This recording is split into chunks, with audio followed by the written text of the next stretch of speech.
CP Sajjanar గారు చెప్పినట్టు ఈరోజు ఐబొమ్మ అనే వెబ్సైట్ని దానికి సంబంధించిన వ్యక్తుల్ని పట్టుకోవడం అనేది Telugu film industry, Indian film industry చాలా హైదరాబాద్ పోలీస్కి అండ్ తెలంగాణ పోలీస్కి ధన్యవాదాలు తెలుపుతున్నాం. తెలుగు ఫిలిం ఇండస్ట్రీ నుంచి Telugu film chamber and Hyderabad police 3 months back మీ అందరికీ తెలుసు, ఒక తెలుగు ఫిలిం ఇండస్ట్రీ నుంచి అడగగానే అప్పుడు సివి ఆనంద్ గారి ఆధ్వర్యంలో ఒక 3 months బ్యాక్ ఒక ప్రెస్ మీట్ చేయడం జరిగింది. అప్పుడు నార్త్ నుంచి ఎక్కడెక్కడి నుంచి ఉన్న వాళ్ళని పట్టుకొని ఒక మెసేజ్ పంపించారు పోలీస్ డిపార్ట్మెంట్, ఇలాంటి ఇల్లీగల్ పనులు చేస్తే మీరు ఎక్కడున్నా పట్టుకుంటామన్నప్పుడు ఈ ఐబొమ్మ నుంచి ఇందాక కమిషనర్ గారు చెప్పారు, ఛాలెంజ్ విసిరారు.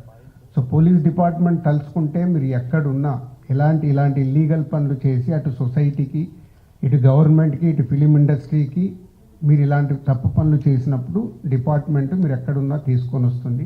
అలాగే Telugu film chamber, Telugu film industry ఈ పైరసీ దాని మీద ఎప్పటి నుంచో మేము పోరాటం చేస్తూనే ఉన్నాము.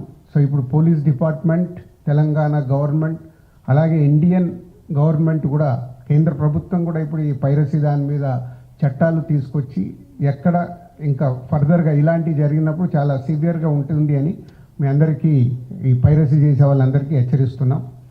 అలాగే ఇందాక కమిషనర్ గారు చెప్పారు, ఇది ఓన్లీ పైరసీ లాగానే చూడకండి, మీరు ఎవరైతే ప్రేక్షకులు ఫ్రీగా వస్తుంది కదా చూస్తున్నామని అనుకుంటున్నారు, దీని వెనకాల ఒక సినిమా ఇండస్ట్రీ నుంచి ప్రతి సినిమాకి ఎంతో కష్టం ఉంటుంది. మీ ఇంట్లో ఏదో చైన్ పోయినప్పుడు మీ ఇంటిల్ని పాది ఒక షేక్ అవుతారు, గోల్డ్ చైన్ పోతే. అలాగే ఇది మాది, మా వస్తువు ఏదైనా ఇలా దొంగతనంలో మీరు చూసినప్పుడు మాకు ఎలాంటి పెయిన్ ఉంటుందో అని మీరు అర్థం చేసుకోవాలి. ఇలాంటి ఇల్లీగల్ని మీరు ఎంకరేజ్ చేసినప్పుడు ఏదో ఒక రోజు మీ కుటుంబంలో సభ్యులు ఇలా ఇల్లీగల్ దాంట్లో ఇరుక్కొని మీ కుటుంబం కూడా బాధపడే రోజు తప్పకుండా మీరు చూస్తూనే ఉంటారు. దయచేసి ఇలాంటి ఇల్లీగల్ వెబ్సైట్స్ని కానీ ఇలా అనఫీషియల్గా సినిమాల్ని చూడడం కానీ మానేసి, మీకు ఎలాగో మేమే ప్రొవైడ్ చేస్తున్నాం 4 వారాల్లో 5 వారాల్లో ఓటీటీలో చూసేలాగా. సో గుడ్ క్వాలిటీ మీకు 4 weeks 5 weeksలో థియేటర్లో చూడని వాళ్ళకి సినిమాలు సిద్ధంగా ఉంటున్నాయి, అక్కడ చూడండి. ఇలాంటి ఇల్లీగల్ దాన్ని ఎంకరేజ్ చేయకండి. Thank you.